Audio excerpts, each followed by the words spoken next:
नमस्कार दोस्तों, आपका स्वागत है स्टोरी जंक्शन यूट्यूब चैनल पर। बात उस समय की है जब कंचनपुर नाम के एक राज्य में पृथ्वी नाम का एक किसान रहता था।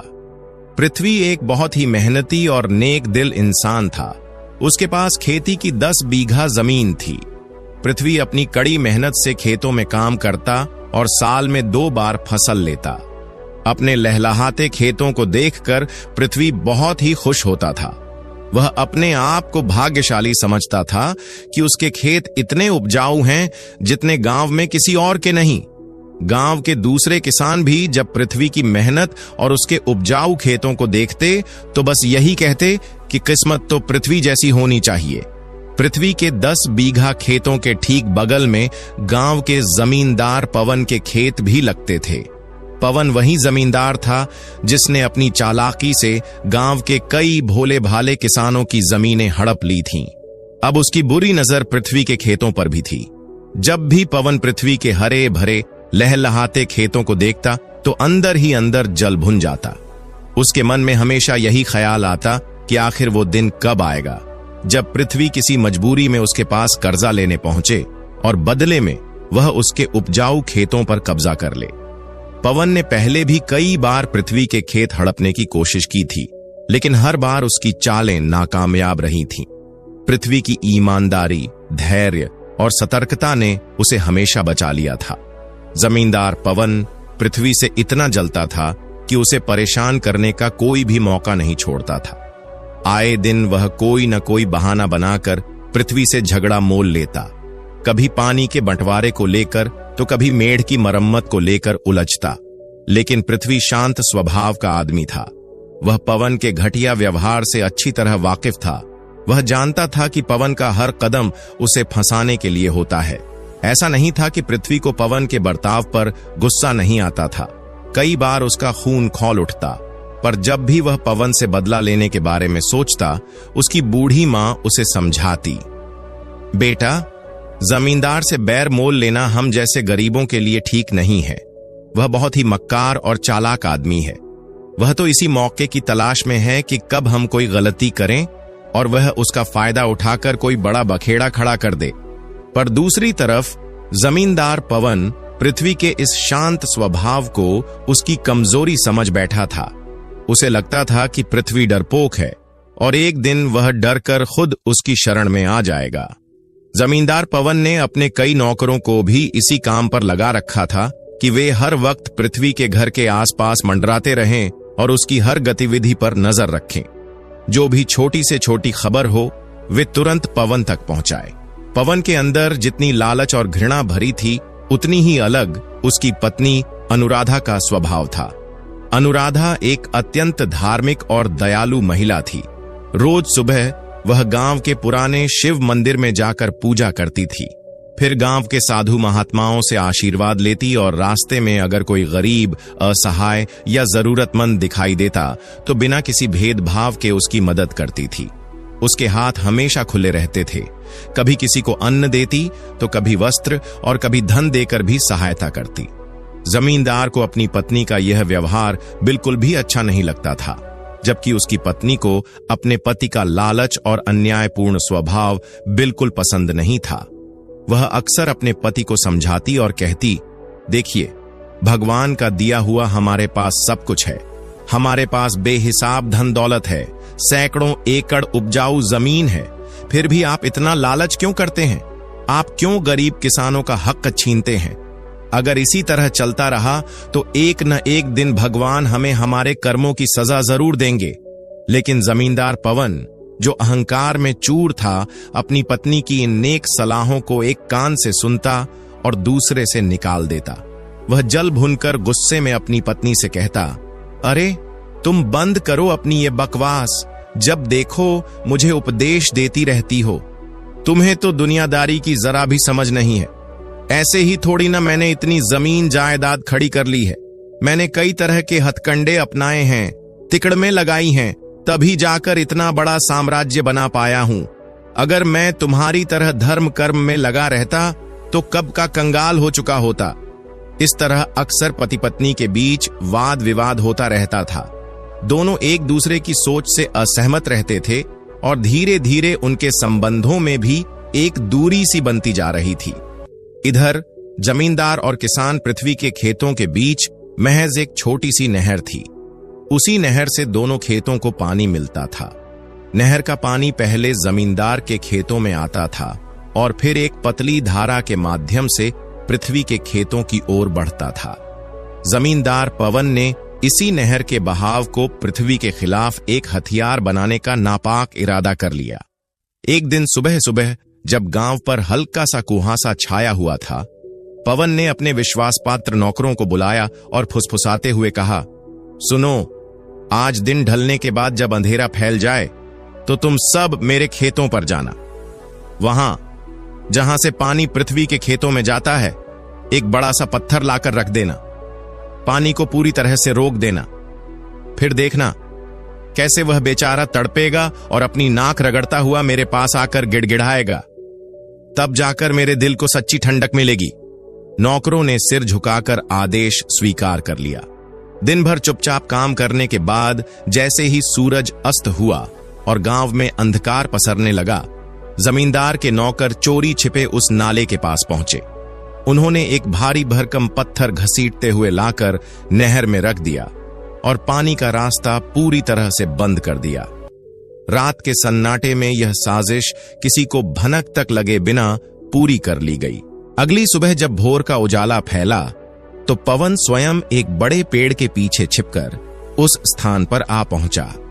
वह उत्सुकता से चुपचाप देखने लगा कि पृथ्वी अब कैसे परेशान होता है। कुछ ही देर में पृथ्वी अपने खेतों पर पहुंचा। उसने जैसे ही नहर की ओर नजर दौड़ाई तो देखा कि पानी का बहाव पूरी तरह से बंद हो चुका है और एक बड़ा सा पत्थर रास्ता रोके खड़ा है। यह देखकर पृथ्वी का चेहरा उतर गया। वह चिंतित होकर बड़बड़ाया, अरे, ये जमींदार अपनी हरकतों से बाज नहीं आएगा। आज भी इसने मेरे खेतों का पानी रोक दिया है। अगर आज पानी न लगा तो फसल मुरझा जाएगी। कुछ तो करना पड़ेगा। यह सब देखकर पेड़ के पीछे छिपा जमींदार पवन मन ही मन अत्यंत प्रसन्न हो रहा था।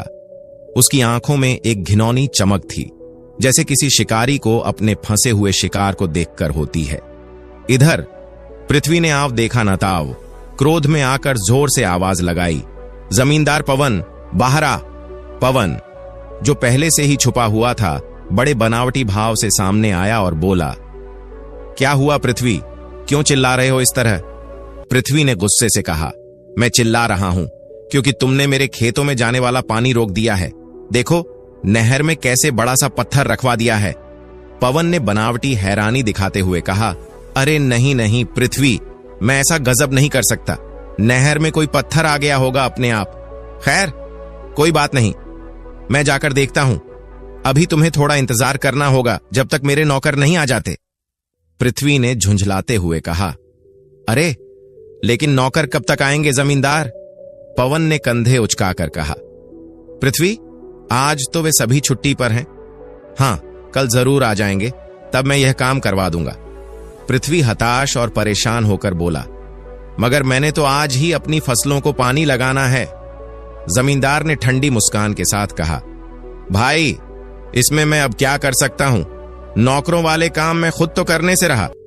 पृथ्वी बेचारा परेशान होकर कहने लगा, जमींदार जी, मेरी तरफ का पानी मेहरबानी करके चालू करवा दीजिए, नहीं तो मेरी सारी फसल बर्बाद हो जाएगी।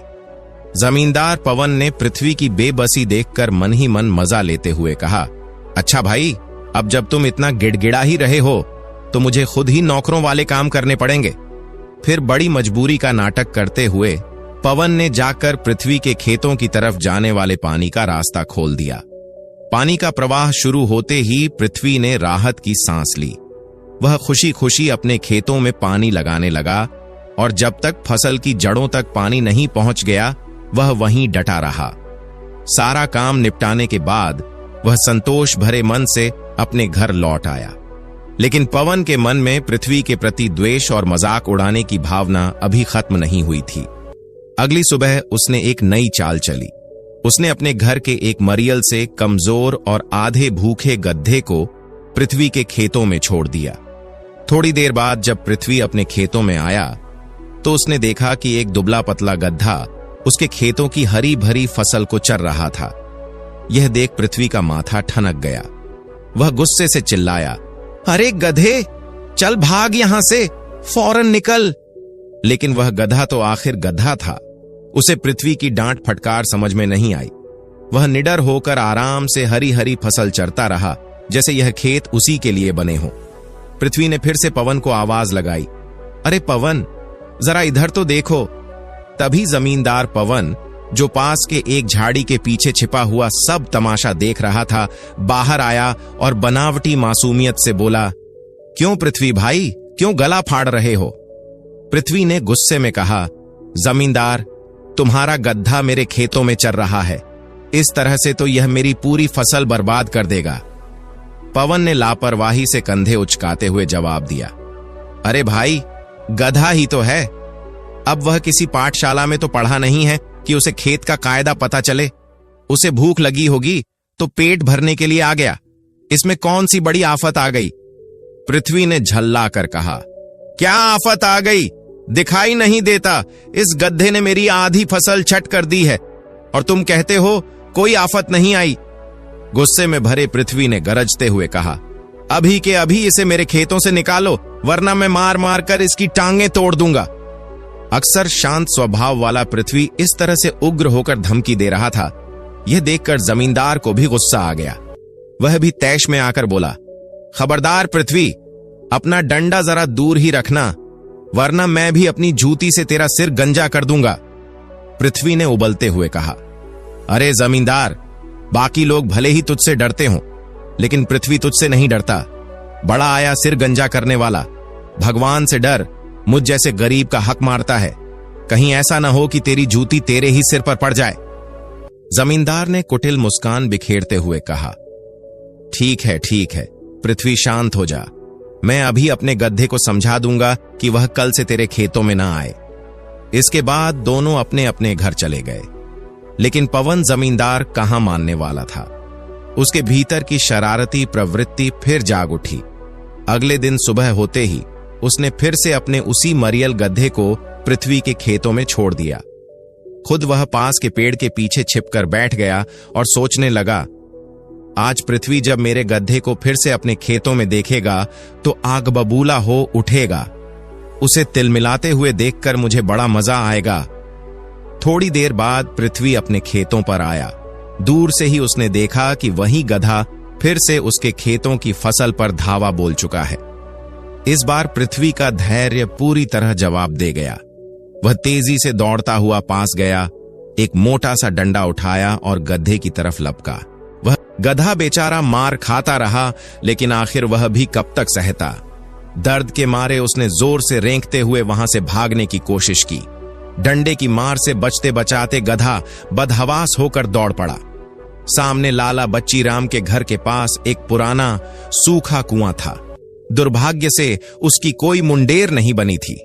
गधा दौड़ते हुए उसी कुएं में जा गिरा। पीछे पीछे आता हुआ जमींदार भी यह सब देख रहा था। गिरते ही गधा गंभीर चोट लगने के कारण मर चुका था। गांव वालों की मदद से बड़ी मशक्कत के बाद जमींदार ने कुएं से अपने मृत गधे को बाहर निकाला। बाहर निकालते ही वह छाती पीटते हुए जोर जोर से रोने लगा और चिल्लाने लगा, हाय रे, मेरा गधा! इसे तो मैंने अपने बच्चों की तरह पाला था, पृथ्वी ने इसे मार डाला। फिर वह आक्रोश में पृथ्वी की ओर मुड़ा और बोला, अब तू इसकी कीमत 100 स्वर्ण मुद्राएं चुपचाप मुझे दे दे। यह सुनकर पृथ्वी भौंचक्का रह गया। उसने आश्चर्य से कहा, क्या 100 स्वर्ण मुद्राएं? इतनी रकम में तो कई हट्टे कट्टे तंदुरुस्त गधे आ सकते हैं, और तुम्हारा यह गधा तो बिल्कुल मरियल, कमजोर और बीमार था। लेकिन जमींदार ने अपनी जिद नहीं छोड़ी। उसने आंखों में आंसू भरकर कहा, लेकिन मैंने इसे अपने बच्चों की तरह प्यार किया था। मैंने इसे अपनी संतान की तरह पाला था, और अपनी संतान की कीमत 100 स्वर्ण मुद्राएं तो बहुत ही कम मांग रहा हूं। पृथ्वी बोला, लेकिन मैं गरीब आदमी हूं, मेरे पास इतना धन कहां से आएगा? अब तो बेचारा पृथ्वी थोड़ा घबरा भी गया और कांपती आवाज में कहने लगा, भाई जमींदार, मेरा तुम्हारे गधे को मारने का कोई इरादा बिल्कुल भी नहीं था। मैं तो बस अपनी मेहनत से उगाई हुई फसल को बचाने के लिए उसे वहां से भगा रहा था। यह सुनकर जमींदार का चेहरा क्रोध से लाल हो गया। उसने दांत पीसते हुए कहा, मैं कुछ नहीं जानता। या तो तू मुझे 100 स्वर्ण मुद्राएं दे दे या फिर अपने खेतों को मेरे हवाले कर दे, नहीं तो मैं तुझे घसीट कर राजा के दरबार में ले जाऊंगा। फिर वहीं पर हमारा न्याय होगा और तेरी सच्चाई सबके सामने आ जाएगी। बेचारा गरीब पृथ्वी इस धमकी को सुनकर और भी सहम गया। उसके पास तो 100 स्वर्ण मुद्राएं तो क्या, एक भी स्वर्ण मुद्राएं नहीं थीं। वह बेचारा देता भी तो कहां से? उसकी हालत तो ऐसी थी कि दिन रात मेहनत करके 2 वक्त की रोटी ही किसी तरह जुटा पाता था। जब जमींदार ने देखा कि पृथ्वी से कोई बात बनती नहीं दिख रही है और न ही वह 100 स्वर्ण मुद्राएं देने को तैयार है, तो वह गुस्से से पैर पटकता हुआ सीधे राजा के दरबार में जा पहुंचा। उस समय उस राज्य का राजा था बुद्धि सिंह, लेकिन यह नाम उसके स्वभाव के एकदम उल्टा था। वह नाम का तो बुद्धि सिंह था, परंतु व्यवहार से बेहद मूर्ख और अदूरदर्शी था।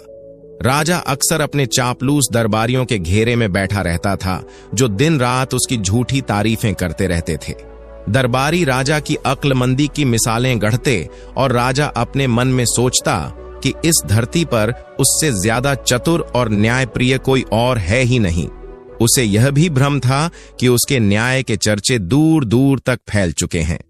जमींदार पवन सिंह जब राजा के समक्ष पहुंचा तो वह नाटकीय तरीके से हाथ जोड़कर रोने लगा और जोर जोर से कहने लगा, महाराज, मुझ पर कृपा कीजिए, मेरे साथ बहुत बड़ा अन्याय हुआ है। उस दुष्ट पृथ्वी को कड़ी से कड़ी सजा मिलनी चाहिए। राजा ने अपनी बड़ी बड़ी मूंछों पर ताव देते हुए गंभीर स्वर में पूछा, कौन हो तुम और मेरे दरबार में किस लिए आए हो? बताओ, तुम्हारी क्या परेशानी है? किसने तुम्हारे साथ अन्याय किया है? जमींदार ने तुरंत कहा, महाराज, मेरा गधा, जो मुझे अपनी औलाद से भी बढ़कर प्यारा था, वह मेरे पड़ोसी के खेतों में चला गया था। वह निर्दयी पृथ्वी लाठी लेकर मेरे गधे के पीछे दौड़ा और उसे इतना मारा पीटा कि बेचारा डर के मारे भागता रहा। आखिरकार वह लाला बच्चियां राम के घर के सामने वाले सूखे कुएं में गिर पड़ा और मर गया। जमींदार ने थोड़ा रुककर गहरी सांस ली और फिर नाटकीय अंदाज में बोला, महाराज, वह गधा मेरे लिए सिर्फ एक जानवर नहीं था, वह मेरी संतान के समान था। मैंने उसे अपने हाथों से पाला पोसा था, अतः उसके बदले में मुझे 100 स्वर्ण मुद्राएं दिलाई जाएं, ताकि मेरा दुख कुछ कम हो सके। राजा ने अपना सिर ऊंचा उठाते हुए गरजती आवाज में कहा, जरा शांति रखो, न्याय करना मेरा काम है। क्या तुम्हें 100 स्वर्ण मुद्राएं दिलवानी हैं या नहीं, इसका निर्णय मैं करूंगा। इसके बाद राजा ने अपने सैनिकों को आदेश दिया। कुछ ही क्षणों में सैनिक पृथ्वी को दरबार में ले आए। बेचारा पृथ्वी घबराया हुआ था, उसकी आंखों में डर साफ झलक रहा था। पृथ्वी हाथ जोड़कर बड़ी विनम्रता से बोला, मैं तो पूजा पाठ करने वाला, भगवान से डरने वाला सीधा साधा किसान हूं। मैं भला जीव हत्या क्यों करूंगा? मैं जानता हूं कि जीव हत्या करने से मनुष्य को भयंकर नरक भोगना पड़ता है। पृथ्वी ने अपनी बात आगे बढ़ाते हुए कहा, महाराज, मैंने उस गधे को नहीं मारा। मैंने तो बस अपनी मेहनत से उगाई हुई फसल को बचाने के लिए उसे हल्के से डंडा दिखाकर डराया था, ताकि वह भाग जाए और मेरी फसल नष्ट न करे। परंतु वह गधा अचानक से डर गया और बेतहाशा दौड़ने लगा। भागते भागते वह लाला बच्चियां राम के घर के बाहर बने सूखे कुएं में जा गिरा। वहां गिरने से उसकी मृत्यु हो गई। इसमें मेरी क्या गलती महाराज?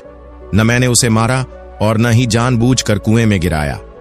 राजा ने गंभीरता से जमींदार की ओर देखा और पूछा, क्यों जमींदार, क्या यह पृथ्वी सच कहता है? जमींदार ने सिर झुकाकर धीरे धीरे हां में सिर हिला दिया। राजा ने कुछ पल सोचते हुए कहा, तो फिर पृथ्वी भला तुम्हारे गधे का हत्यारा कैसे हो सकता है? सोचो जमींदार, हत्यारा तो वह सूखा कुआं है जिसमें गिरकर तुम्हारा गधा मर गया। अब तुम यह बताओ कि उस सूखे कुएं को खुदवाने वाला कौन है? जमींदार यह सवाल सुनते ही घबराने लगा। पसीने पसीने होते हुए वह बोला, महाराज, वह कुआं तो हमारे गांव के सेठ लाला बच्चिया राम ने खुदवाया था।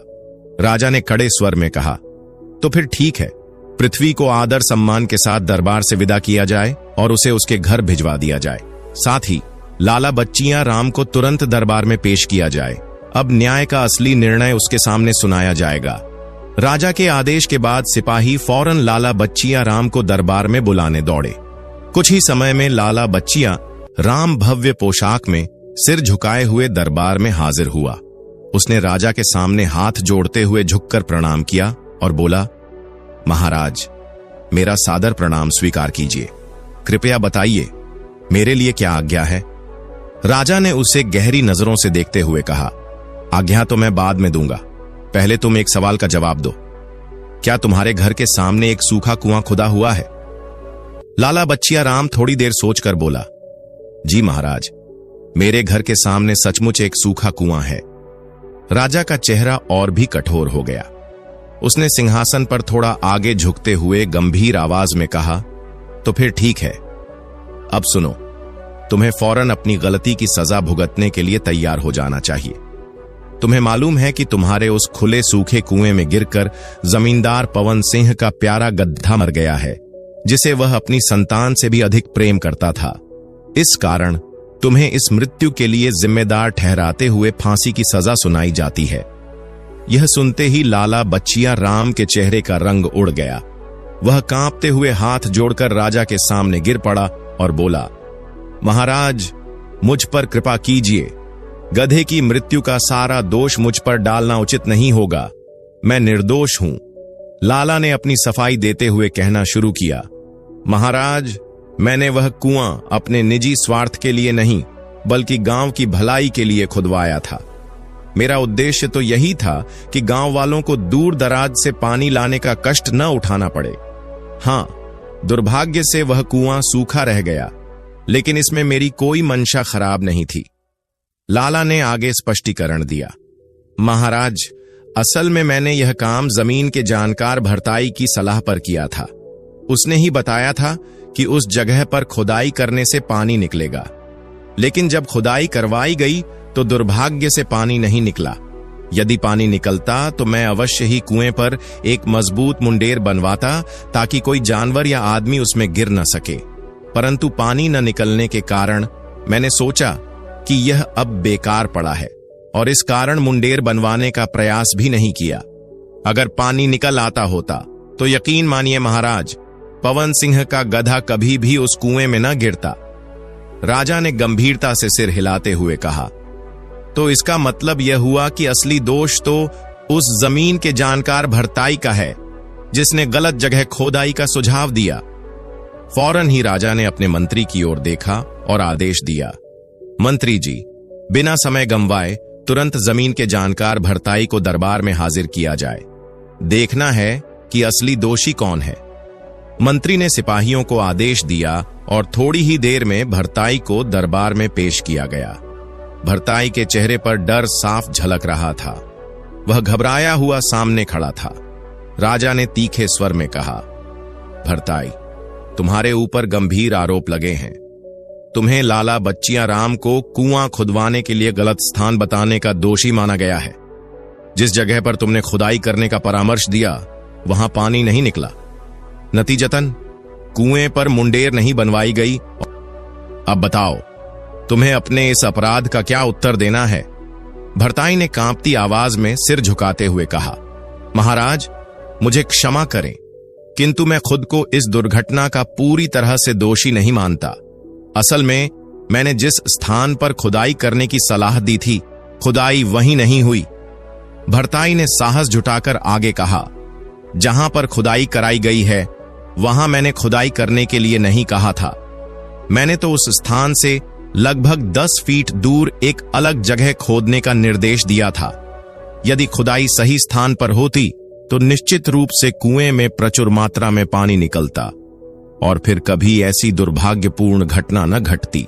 राजा ने गुस्से में तमतमाते हुए कहा, तो फिर अगर गलत जगह पर कुआं खोदा गया है तो इसका जिम्मेदार आखिर कौन है?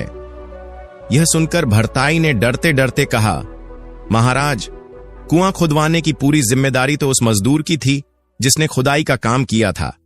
मेरा काम केवल सही जगह का अनुमान लगाना था। राजा ने तुरंत मंत्री की ओर देखते हुए आदेश दिया, मंत्री जी, फौरन उस मजदूर को दरबार में हाजिर किया जाए जिसने कुएं की खुदाई की थी। दरअसल वहां बहुत सारे मजदूर नहीं थे। कुआं सिर्फ एक ही मजदूर ने खोदा था, जिसका नाम था कटारी। सैनिकों ने शीघ्रता से जाकर कटारी को पकड़ लिया और राज दरबार में लेकर आए। कटारी घबराया हुआ सिर झुकाए दरबार के बीचों बीच खड़ा हो गया। राजा ने उससे गंभीर स्वर में पूछा, हां तो मजदूर कटारी, लाला बच्चियां राम के यहां जो कुआं खुदा है वह तुमने ही खोदा था? कटारी ने कांपती आवाज में उत्तर दिया, जी हां महाराज, वही कुआं मैंने ही खोदा था। राजा ने सवाल किया, तो फिर तुमने कुआं गलत जगह पर क्यों खोदा? क्या तुम्हें यह जिम्मेदारी नहीं दी गई थी कि सही स्थान पर खुदाई करो? मजदूर कटारी ने सिर झुकाते हुए कहा, महाराज, अपनी जानकारी में तो मैंने कभी कोई गलती नहीं की थी, लेकिन फिर भी मैं एक साधारण इंसान हूं, मुझसे भी गलती हो सकती है। राजा ने तेज स्वर में कहा, यानी तुम स्वीकार करते हो कि तुमने गलत जगह पर कुआं खोद दिया? कटारी ने सिर हिलाते हुए कहा, जी हां महाराज, मैं अपनी भूल स्वीकार करता हूं, मगर मैंने जानबूझकर ऐसा नहीं किया था। उस रोज मेरी तबीयत बहुत खराब थी, इसलिए मुझसे यह भयंकर भूल हो गई। राजा ने चौकन्ने होकर पूछा, क्यों? तुम्हारी तबीयत को क्या हो गया था? कटारी ने कहा, महाराज, मुझे उस दिन तेज बुखार हो गया था, शरीर कांप रहा था, फिर भी काम पर जाना पड़ा क्योंकि पेट पालने के लिए काम करना जरूरी था। राजा ने और आगे पूछताछ करते हुए कहा, तो फिर तुमने बुखार की दवा क्यों नहीं ली? मजदूर बोला, महाराज, दवा तो मैंने ली थी। मैं वैद्य शांति भूषण के पास गया था, उनसे बुखार की दवा लेकर आया था, लेकिन दुर्भाग्यवश वैद्य जी ने मुझे बुखार की दवा के बदले दस्त की दवा पकड़ा दी। राजा यह सुनकर चौंक पड़ा, उसकी भ्रुकुटियां तन गईं। उसने गुस्से में कहा, क्या? आखिर वैद्य इतनी बड़ी लापरवाही कैसे कर सकता है? फिर राजा ने गंभीर स्वर में निष्कर्ष निकाला, इसका मतलब तो यह हुआ कि अगर तुम्हें गलत दवा न दी जाती तो तुम्हारा ध्यान भी भटकता नहीं और तुम कुआं भी सही जगह पर खोदते। कटारी ने सिर झुकाते हुए जवाब दिया, जी महाराज, यही सच्चाई है। राजा ने गर्जना करते हुए कहा, तो फिर असली अपराधी तो वैद्य शांति भूषण हुआ, क्योंकि उसकी गलती से सारी घटना की नींव पड़ी। इसके बाद राजा ने फिर मंत्री की ओर देखा और आदेश दिया, मंत्री जी, तत्काल वैद्य शांति भूषण को दरबार में हाजिर किया जाए। कुछ ही देर में सैनिक वैद्य शांति भूषण को पकड़कर दरबार में ले आए। वैद्य दरबार में आते ही घबराया, लेकिन अपने स्वभाव के अनुसार मुस्कुराते हुए बोला, महाराज प्रणाम, कहिए आपको क्या तकलीफ है? पेट में दर्द है, या कान से ऊंचा सुनाई देता है, या फिर आंखों से कम दिखाई देता है?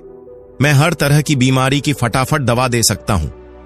यह बातें सुनकर राजा का गुस्सा और बढ़ गया। उसने तेज आवाज में फटकारते हुए कहा, चुप हो जाओ वैद्य, अपनी दवाओं से अच्छे भले लोगों को मारने वाले कपटी, आज मैं तुम्हें सारी जिंदगी के लिए जेल में बंद करवाने वाला हूं। वैद्य शांति भूषण यह सुनते ही बुरी तरह घबरा गया। उसने कांपते हुए कहा, महाराज, पर मेरा कसूर क्या है? मुझ पर कृपा कीजिए। राजा ने कड़कते हुए कहा, तेरा कसूर यह है वैद्य कि तूने मजदूर कटारी को गलत दवा दे दी। उसकी तबीयत और बिगड़ गई, ध्यान भटक गया और उसने कुआं गलत जगह पर खोद दिया। वैद्य ने कांपते हुए सफाई देने की कोशिश की, लेकिन अन्नदाता, यह दुर्घटना मेरी जानबूझकर की हुई गलती नहीं थी। यह सारी अनहोनी उस तोताराम के कारण हुई है। राजा ने भौहें चढ़ाकर पूछा, तोताराम? ये तोताराम कौन है? वैद्य ने डरते डरते जवाब दिया, महाराज, तोताराम सेठ लंका प्रसाद का नौकर है। वह इतना अधिक बोलता है, इतना अधिक बोलता है कि अच्छे अच्छों की भी बोलती बंद कर देता है। वैद्य ने आगे कहा, उस दिन जब यह मजदूर मेरे पास बुखार की दवा लेने आया था, उसी वक्त तोताराम भी आया था। वह आते ही बिना रुके बोलना शुरू कर दिया। इतनी तेज तेज बातें करने लगा कि मैं पूरी तरह हड़बड़ा गया। उसी अफरा तफरी में मैं यह भूल कर बैठा और मजदूर को दस्त की दवा थमा दी। राजा ने गहरी सांस लेते हुए कहा, तो इसका मतलब यह हुआ कि इस पूरे अपराध की असली जड़ तो वह तोताराम है, जिसकी बकबक ने सबको गड़बड़ा दिया। राजा ने कड़े स्वर में आदेश दिया, फौरन तोताराम को दरबार में पेश किया जाए। राजा के सैनिकों ने तुरंत तोताराम को पकड़कर दरबार में ले आए। बेचारा तोताराम हड़बड़ाया हुआ था और घबराते हुए बोला, जय हो महाराज की। अन्नदाता, मुझ गरीब से ऐसा कौन सा अपराध हो गया जो आपके सैनिक मुझे दोपहर का खाना खाते खाते बीच से ही उठा लाए? मेरा तो निवाला भी अधूरा रह गया महाराज। राजा ने कठोर स्वर में कहा, चिंता मत कर तोताराम, अब तुम कारागार में रहोगे। वहां की सूखी रोटियां खाकर अपना पेट भरते रहना, वही तुम्हारे लिए उचित रहेगा। तोताराम का चेहरा डर से पीला पड़ गया। वह हाथ जोड़कर कांपती आवाज में बोला, महाराज, पर मेरा कसूर क्या है? मैंने तो कोई जानबूझकर अपराध नहीं किया, मुझे क्षमा करें। राजा ने गंभीर आवाज में कहा, तेरी वजह से ही वैद्य शांति भूषण ने मजदूर कटारी को गलत दवा दे दी थी, जिसकी वजह से कुआं गलत जगह पर खोदा गया। यह पूरा झमेला तेरी बेवजह बकबक करने की आदत के कारण हुआ है। अगर तू वैद्य को परेशान न करता तो वह सही दवा देता और यह सब अनर्थ न होता। तोताराम ने रुआंसी आवाज में कहा, महाराज, लेकिन इसमें मेरा क्या दोष है? मैं तो सिर्फ अपने मालिक के आदेश का पालन कर रहा था। मैं तो वही कर रहा था जो मुझे करने को कहा गया था। राजा ने गंभीरता से पूछा, तो तुम्हारे मालिक ने तुम्हें क्या आदेश दिया था? तोताराम ने सिर झुकाकर कहा, अन्नदाता, मेरे मालिक सेठ लंका प्रसाद ने मुझे पेट दर्द की दवा लेने के लिए वैद्य शांति भूषण के पास भेजा था। राजा ने फिर पूछा, तो तुम्हारे मालिक खुद दवा लेने क्यों नहीं गए? तोताराम ने मासूमियत से कहा, महाराज, ये तो मेरे मालिक ही सही से बता सकते हैं। मैं तो केवल उनका आज्ञाकारी नौकर हूं। मगर यह बात तो सच है कि अगर मेरे मालिक स्वयं दवा लेने गए होते तो आज मैं गुनहगार बनकर आपके सामने खड़ा न होता। राजा ने गंभीर स्वर में कहा, अच्छा, तो कौन है तुम्हारा मालिक? तोताराम ने हाथ जोड़कर जवाब दिया, महाराज, सेठ लंका प्रसाद मेरे स्वामी हैं।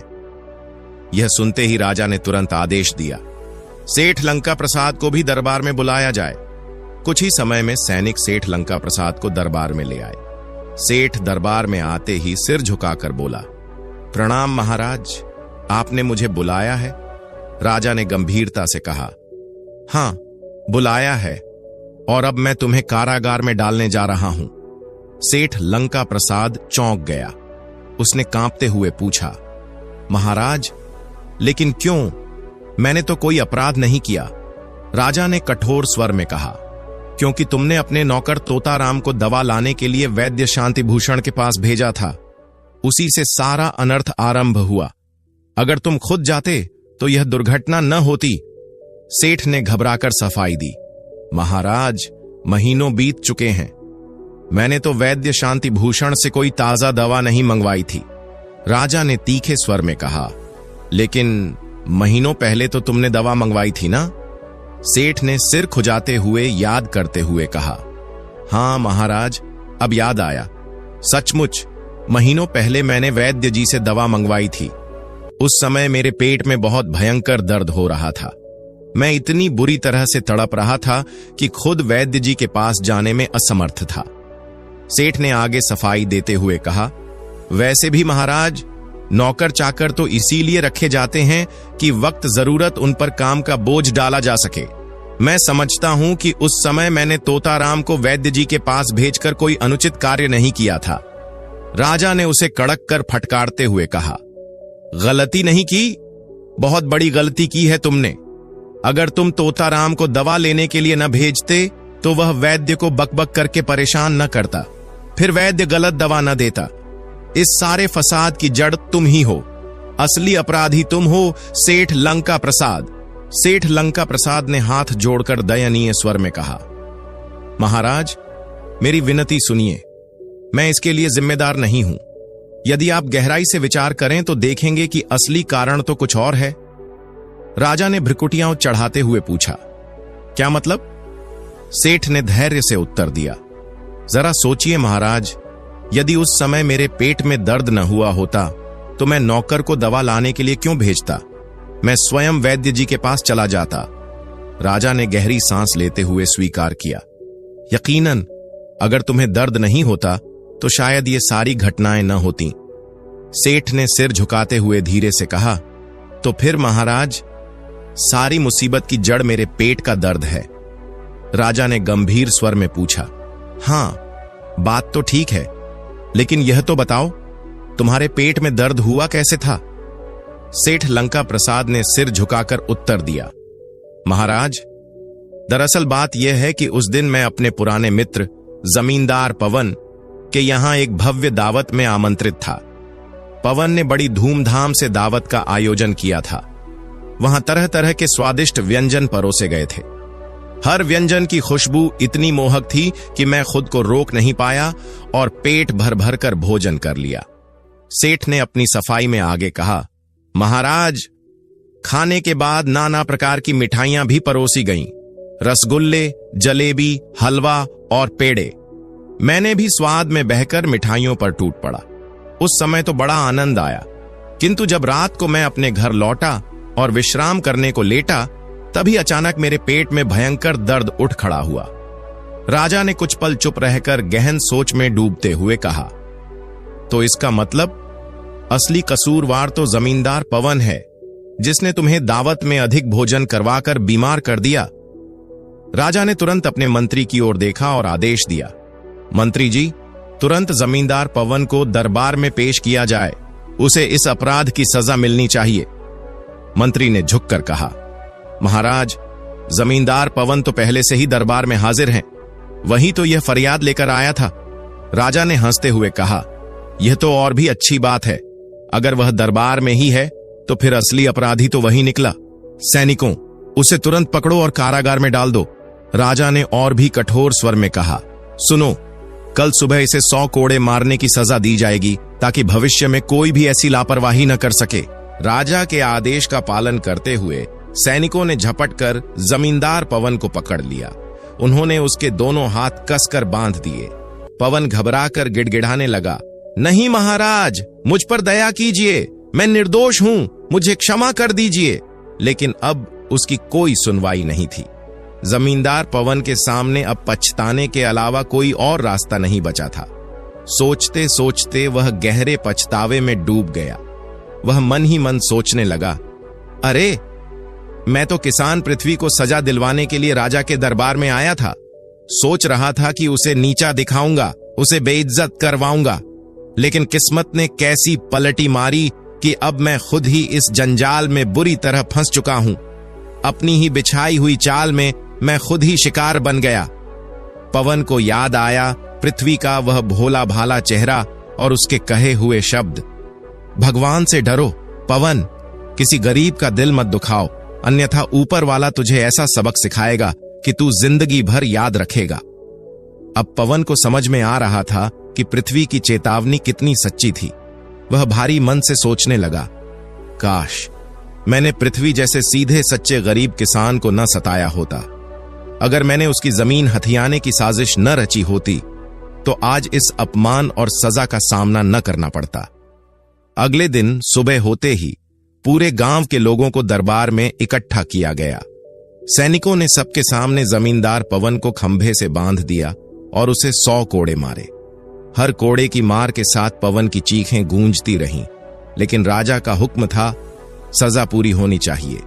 जब 100 कोड़े पूरे हो गए तो घायल और टूटे हुए पवन को बंधन मुक्त कर दिया गया। उसके पूरे शरीर पर गहरे घाव थे।